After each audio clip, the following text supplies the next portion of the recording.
Hi, welcome to the next in my Authentic Living series. It's been a little while. I've been in Australia and back in Shanghai. It's cold in Hobart, where I was, down to 1 degree, and now Shanghai it's 38 or 40, so there you go, the weather. And I don't actually mind either extreme. I'm happy just to enjoy the benefits of the different weathers. Anyway, enough of talking about weather.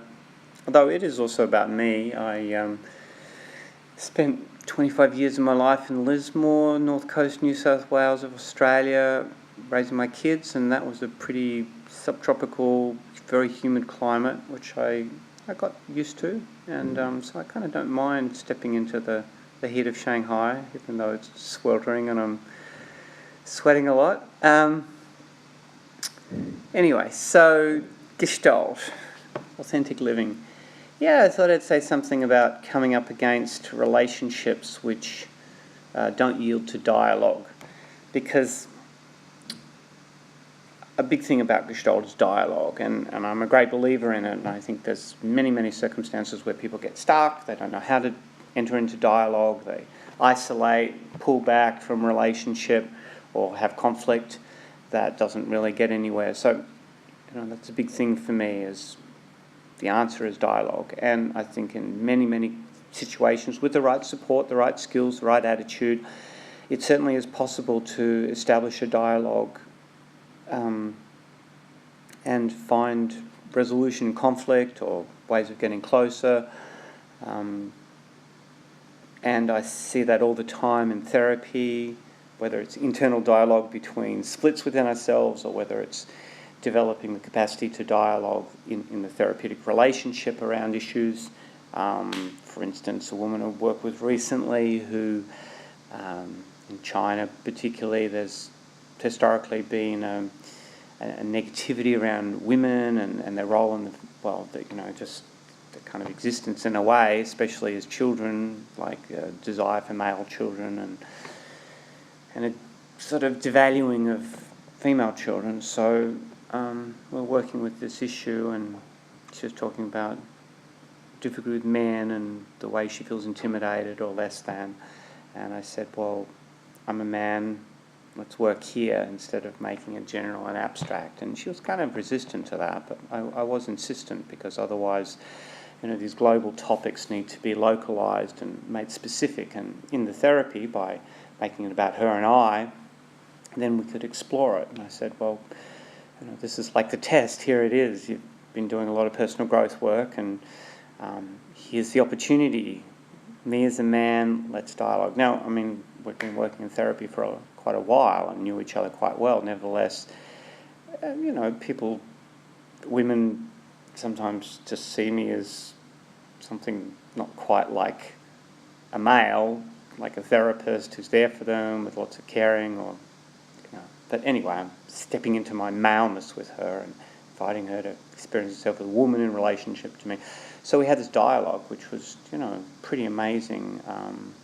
Articulated a lot of things that are going on inside for her, and my insistence as a man that, we have equal values as across our genders, and that was very powerful for her. So, many examples of the value of dialogue. Great. So the problem is, sometimes in life, I have learned in a very difficult and painful way, dialogue's not always possible.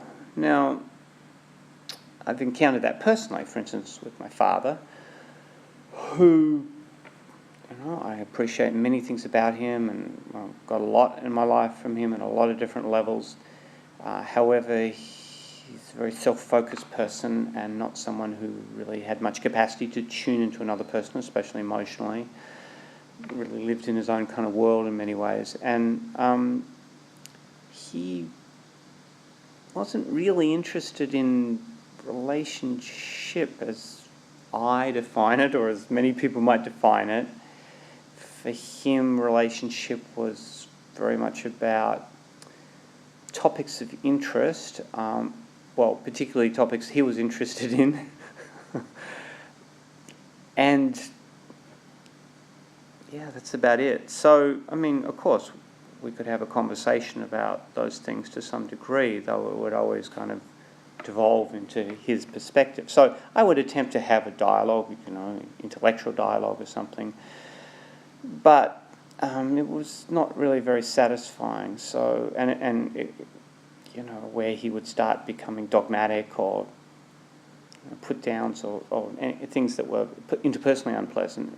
If I was to say something about those or draw a limit, he would switch off. Now, I'm sure if I was more spiritual or with hindsight, I can see some things I might have done differently. However, it was a stuck dialogue, it was a kind of stuck relationship. Nevertheless, I found a way to connect with him in small bits and, still have some sort of relationship.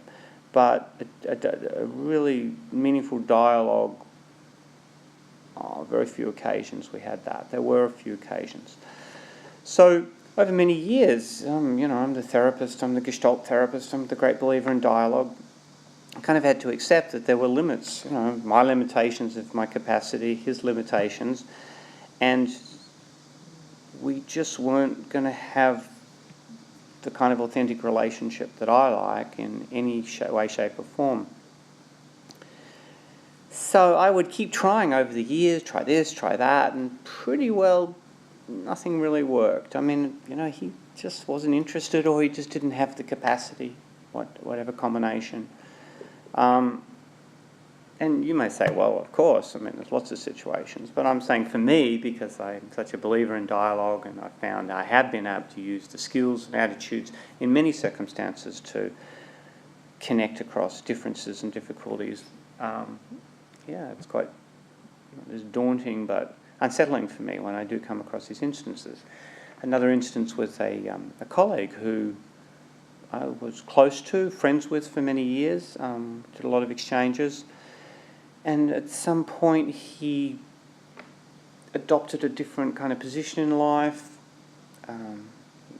moved into a kind of cosmic view of the world that had many spiritual kind of aspects to it, but led him to shut down dialogue, basically, which was kind of confronting for me because I always associate spirituality with something that opens you up. However, just that wasn't the case in this situation. And again, I in the end, I had to accept that this wasn't a situation where dialogue was possible, even though he's a person who I thought, is a therapist and therefore potentially, or seemed to have all those skills and attitudes. And, I was disappointed. And now with my own kids variously, particularly one of my children at the moment, it's challenging because she's not really wanting dialogue. And so in these instances, I've certainly discovered what's necessary, stepping back. Of course, I can step back out of reaction, but that's not really going to get anywhere. But stepping back in some way. And the stepping back in many ways involves reducing expectations. Now, that's something Fritz Perls talked about quite a bit, expectations, and his Gestalt prayer was in fact began around the issue of expectations. I'm not in this world to live up to your expectations, you're not in this world to live up to mine. If perchance we meet, it's beautiful, if not, it can't be helped. That's the Gestalt prayer. And he even made people say it in group, before the groups. He really made it into a prayer. And it's a statement, in many ways, it seems a differentiation. And in some ways, that can be helpful. Like I can think in my mind to my father or my colleague or whatever, well, I'm not in this world to live up to your expectations and you're not in this world to live up to mine expectations. So that helps me step back a bit, and I think that is a key. However, there's been a lot of criticism of Gestalt prayer over the years and how it's very kind of singular and isolating people and making us into our own little bubbles. And in the movement into relational Gestalt, there's been a movement away from that sort of very separate view into more kind of co-constructed relational view. And so the question is, well, how can we stay connected even in the differences? And how can we stay connected and still, I can be myself and allow you to be yourself. Well, that is differentiation. David Schnarch, who I like a lot of his work, he talks about that a lot in relationship, and I think that is a very key thing. So, yeah, differentiation, which isn't just disconnection. Differentiation means being able to be connected, close to someone in some way, and yet allow them to be fully themselves and me to be fully myself. So there's some kind of freedom in relationship, and the stickiness of the expectation certainly does get in the way of that. And yet, of course, I mean, naturally, with my father, I'm going to have some expectations. Very hard to get by those ones, no matter how enlightened I might think I am. And even the same with my children, and the same with friends and colleagues, especially if they're therapists. I have my expectations, which seem to me like reasonable expectations, but in some situations they just don't fit. So, yeah, I mean, there's a lot more I could say, but I wanted to give you some of my initial reflections about this topic. What else I've been musing on in terms of Gestalt, authentic living? Well, I guess a big topic area in Gestalt is the Gestalt orientation, similar to other things like Hakomi or something, is to ground people in their somatic experience. What are you feeling? Rather than what are you thinking? Lose your mind, come to your senses, because you can just get caught up in endless cycles, and most of the problems people experience are things running around their heads. Fritz said, somewhat disparagingly, neurotic suffering is suffering in the imagination only. So, lose your mind, come to your senses, come into the feelings, and in Hakomi they call it teaching mindfulness to people and then doing the therapy work. And in Gestalt we do some version, come into the present, breathe. So that's all very useful, very powerful, brings people into their awareness, allows the inherent transformation that results from that. However, there's limitations to awareness work, and that's certainly been understood in Gestalt over recent decades, that it's necessary to not just point people into awareness or invite them into their feelings, because sometimes it's too much, or their mechanisms for avoiding their feelings that we call creative adjustments they're too locked in, and we can try to prise them open with our awareness work, but sometimes it needs to be done a lot more slowly, in which case a more currently called intersubjective perspective approach may be appropriate, which is to use more empathy, understanding the person rather than stepping in there and intervening. And it seems less directly active, it seems slower, and it often is. And yet for some clients who are more fragmented, fragile, that's often what they need. So I've certainly kind of come up against this in the supervision that I do, and discussing this with the supervisor, and encountering clients who are quite fragmented in some certain ways, and that stimulates my fragmentation, and I try to get control and get things happening and ground them by the things that work for me, which is the breathing and the feelings. But sometimes that's just too much for people, and they resist.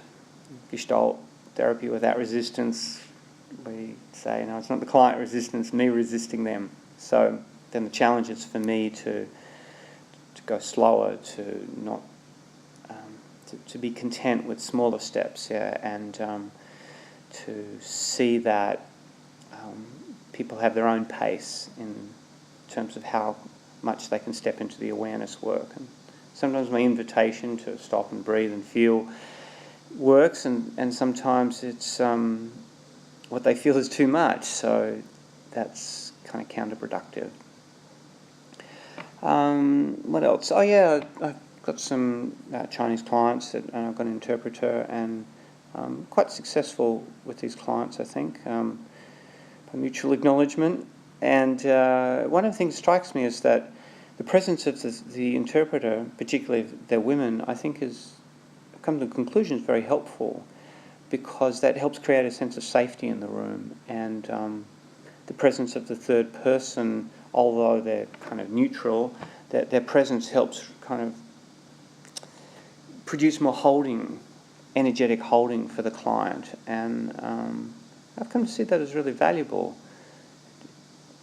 translation always makes things slower, but I'm not really worried about that. I don't think therapy works because it's rattling along at a fast pace. So that's kind of an interesting situation, really. I mean, it's unique to the translation situation, but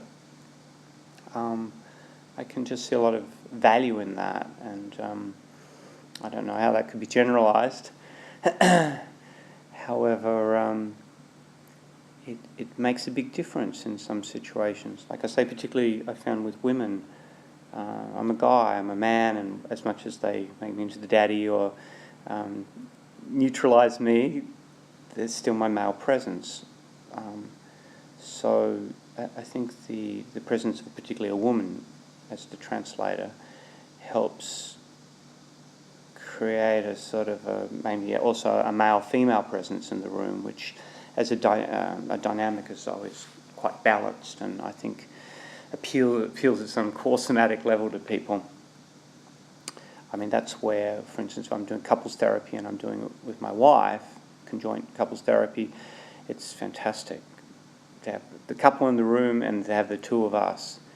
So I suspect in some ways, although in a commodified age, it might not be so practical to monetary terms, time and money, it could actually be amazingly healing and powerful to have a client with a man and a woman as therapist. I haven't really heard of many people doing that, but it does strike me that that would be potentially kind of amazing. Very parental-like in some ways, but that could be very helpful. So there you go, there's an original thought maybe. I'll see, I'll look it up now. Maybe it's not so original, but I haven't come across anyone else talking about that.